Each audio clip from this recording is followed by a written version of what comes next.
So I'm with Peyton Kyle, T- Team Reba, season 28 of The Voice. Peyton, pleasure to meet you. Greg, good to meet you, man. Thank you so much for having me. No worries. So let's start off right now with those super fans who are basically, more importantly, your friends. Can you just talk about that package? It was so touching that you have people supporting you and then you support them too because you bring your friends out with you on the trip. That must mean a lot to you as well. Yeah, that was a really cool moment. You know, a lot of people don't know. I had a few friends that were encouraging me to audition for The Voice, and I was putting it off because I've been very comfortable in my life in Gainesville. You know, I just really got my feet wet gigging full time. It's been a few years, and was finally putting money away in my savings. And a couple days after, some friends reached out. Don and Susan were at a show and they approached me, and I'm a man of faith. So, you know, when things like that happen and they seem like they're on a pathway to lead you to something greater, you know, I looked up in that moment and I was like, "I see what you're doing here, and I'll take off and try this opportunity out." And, you know, by the time you get down to it and you're trying to decide who you want to bring, and, you know, I have so many wonderful family members I could have brought, and other friends, but Don and Susan, you know, for that moment specifically, they mean so much to me. And I think it was only right that I took the two of them out to experience that with me. That's so interesting because you are really focused on gigging. Talk, you talked about putting money away on your savings, so you're just on that path.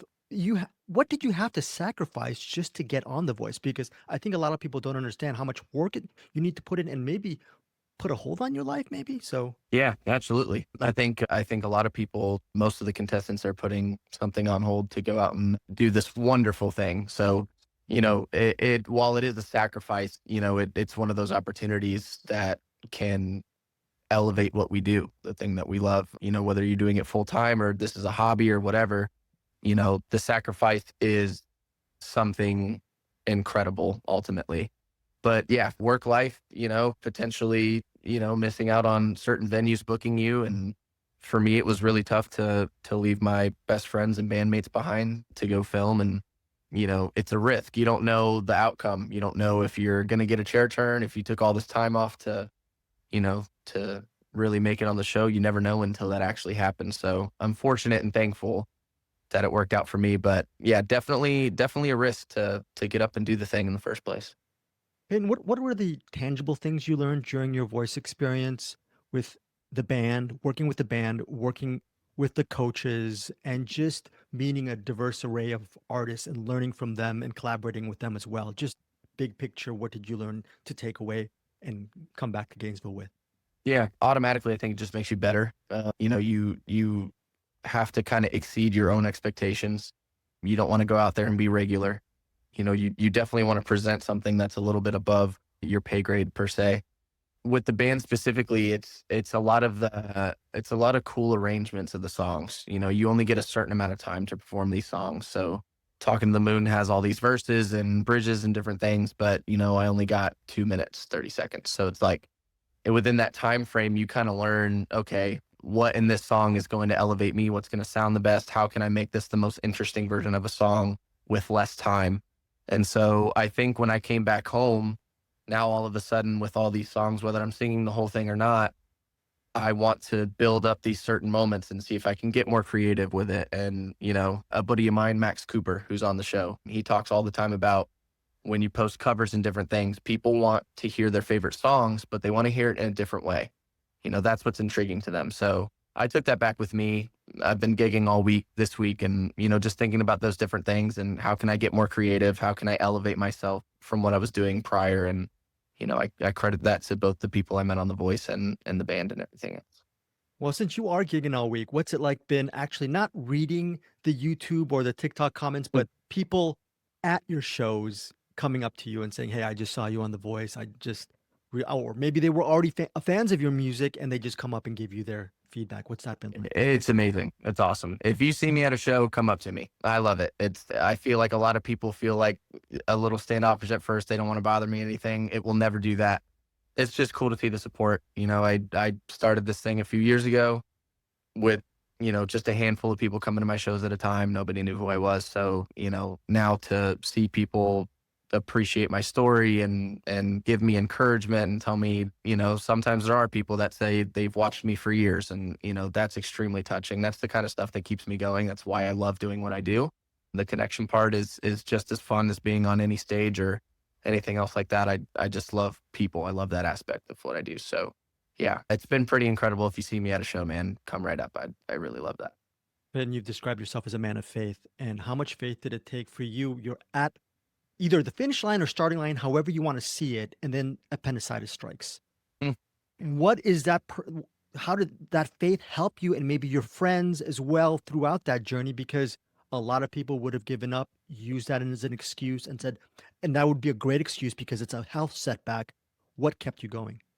Yeah, that's exactly what it is. It's faith. I think I also trusted my mental in that moment. I had a lot of really good friends. Liam Bonnell was on the show, Aiden Ross is on the show. They came out of their way to bring me food and come and sit with me for a little bit before surgery, and just kind of be there for me. And that's part of why spiritual people have faith, right? It's because you connect with other people who can love you and get you through those moments with you. I also remember my mom calling me and praying with me and just offering encouragement. She wanted to be out there really badly, but I have a really great support system. I have an amazing family. I have amazing friends. My fellow contestants were incredibly supportive, especially when I got back to filming. The way that the voice staff and contestants really, took me into their arms and kind of helped get me to that moment on the stage. I mean, without any of those people, I never would have got there. But scary moment, we got through it. It's one of those things, when it happens, you don't know if you're actually going to make it to the stage or not. It was definitely nerve wracking, but I told them, I was like, you'd have to kill me to take me off this stage. So whatever I got to do to get out there, I'm going to do it. So, Pin Jr. Battle, Don't Dream It's Over. Is that a song that resonates with you because you're talking about how Gainesville actually influenced you as an artist or actually reawakened your passion for Mm. the arts? Did that song mean a lot for you during that round?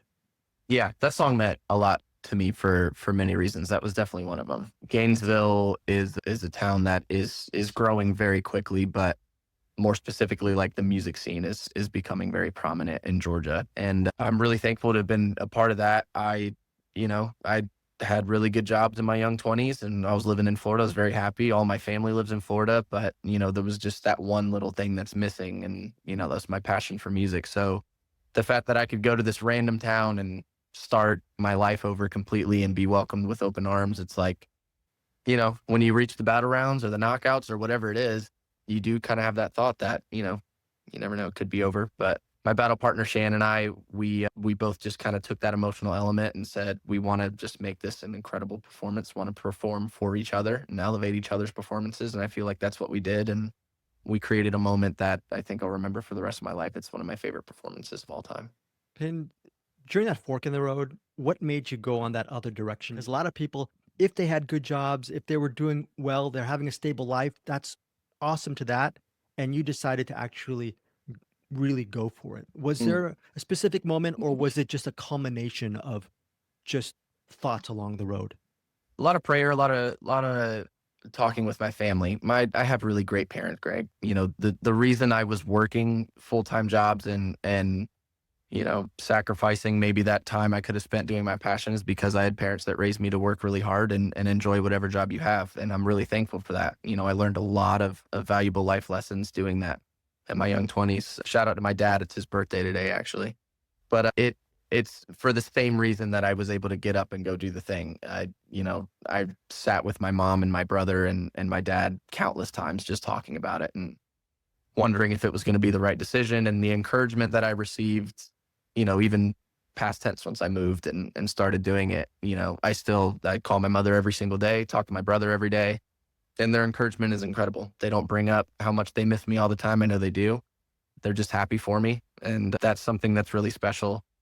When you have people like that in your life and they are encouraging you to do those amazing, great things, you can either choose to listen to it or not. And, I just decided that, I think that they were encouraging me to do the right thing and felt right for me. And by the time I started doing it, I knew that was the correct decision. So very thankful for a family that's able to encourage me to do bigger and better things. I think for me, selfishly, as a huge fan of The Voice, it's not just the competitions. I think more importantly, I get to follow the artists, post the Mm. voice, follow them on Spotify, listen to all their music, and just really just enjoy that part of it. I think I enjoy even the music more than the actual show itself. So, can you tell our listeners about Trouble and the music that's ahead of you and the music that you want to cultivate within all these digital platforms for your Yeah, absolutely. Thanks for bringing that up. That's cool. You did your research. Trouble's fantastic. I wrote that song a couple years ago.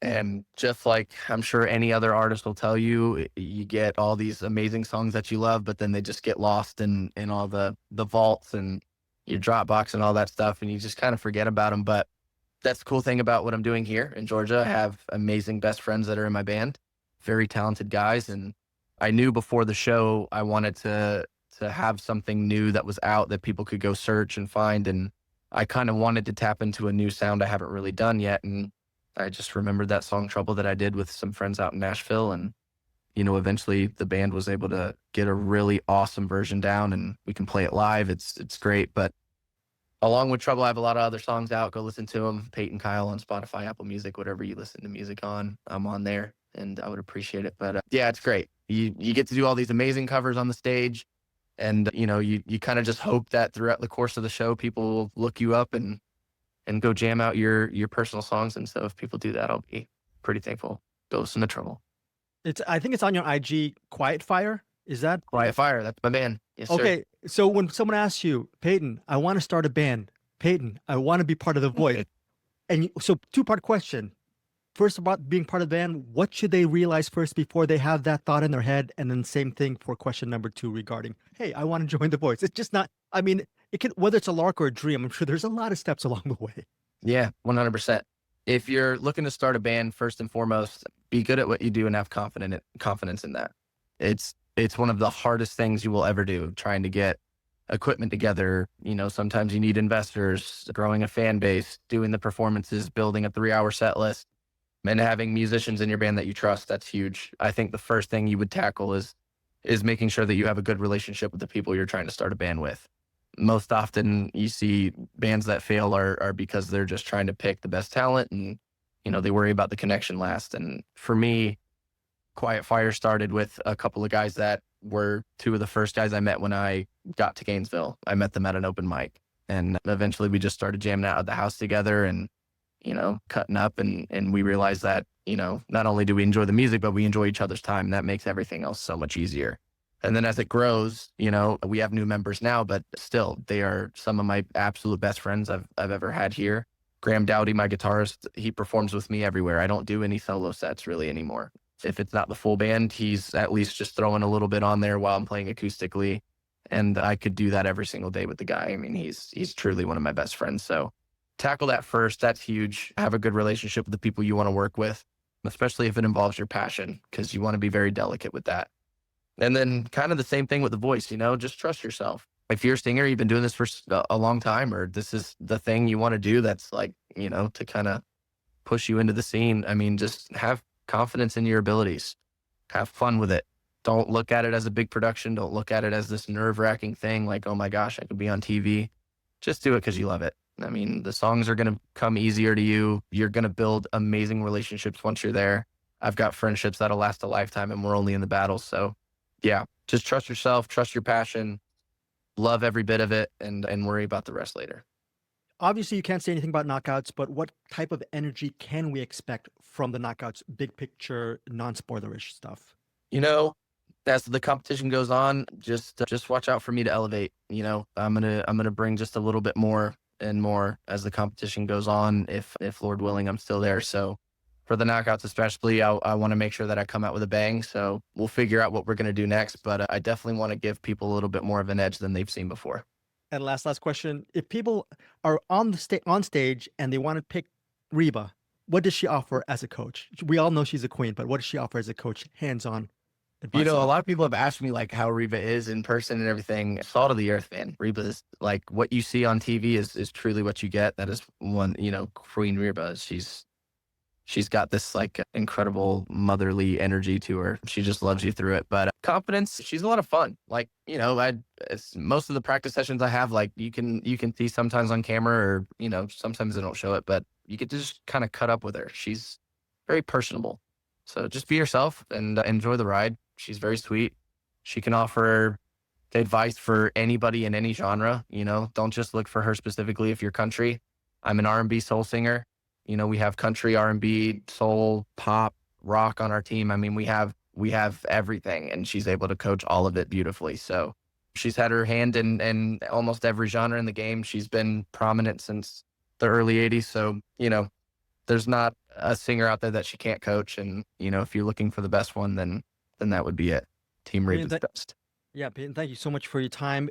Very curious, quick question before you're out of here is, you have a really great stage presence. Was that something that was an overnight thing for you as an artist? Was it in your DNA, or was it something that you had to cultivate? The look, the way you command yourself on stage, I think it's really natural. Being on stage, thankfully I'm a gig artist. So I perform for full time for a living. So being in front of people was something that I was used to. Performing without a prop, without an instrument, that was something that was brand new to me. That's actually something that I really wanted to elevate while on the show. I saw an opportunity to kind of grow in that way. And so far in the 2 performances, I feel like I've done that. You can see a little bit more how I'm less nervous from the blinds to the battles. And that's the other cool thing about battles and sharing the stage with Shan was, you can kind of lean on each other in that way, and you get a little bit more of a vibe, and you're both moving and grooving. So it kind of helps you get out there. But yeah, that's something I really wanted to work on the show, because I really don't perform without a guitar live. It's not something I've done before. So that's something I'm trying to grow. And hopefully that's something people can see, is that I'm getting better at the stage presence thing. And it's another cool element of the show is that no matter how good you are, no matter how long you've been doing this, you can still learn some new things. Peyton, thanks again for your time, for the interview, and continued success. Greg, thank you so much. I really appreciate it. And happy birthday to your father. Happy birthday, Dad. Love you, man. All right. Take care, man. All right. Bye-bye. Bye. Hey guys, thanks so much for watching this video. For more movie and television reviews and interviews, please subscribe to my Deepest Dream channel. Like, comment, share, subscribe. And as always, thanks so much for your support. Take care.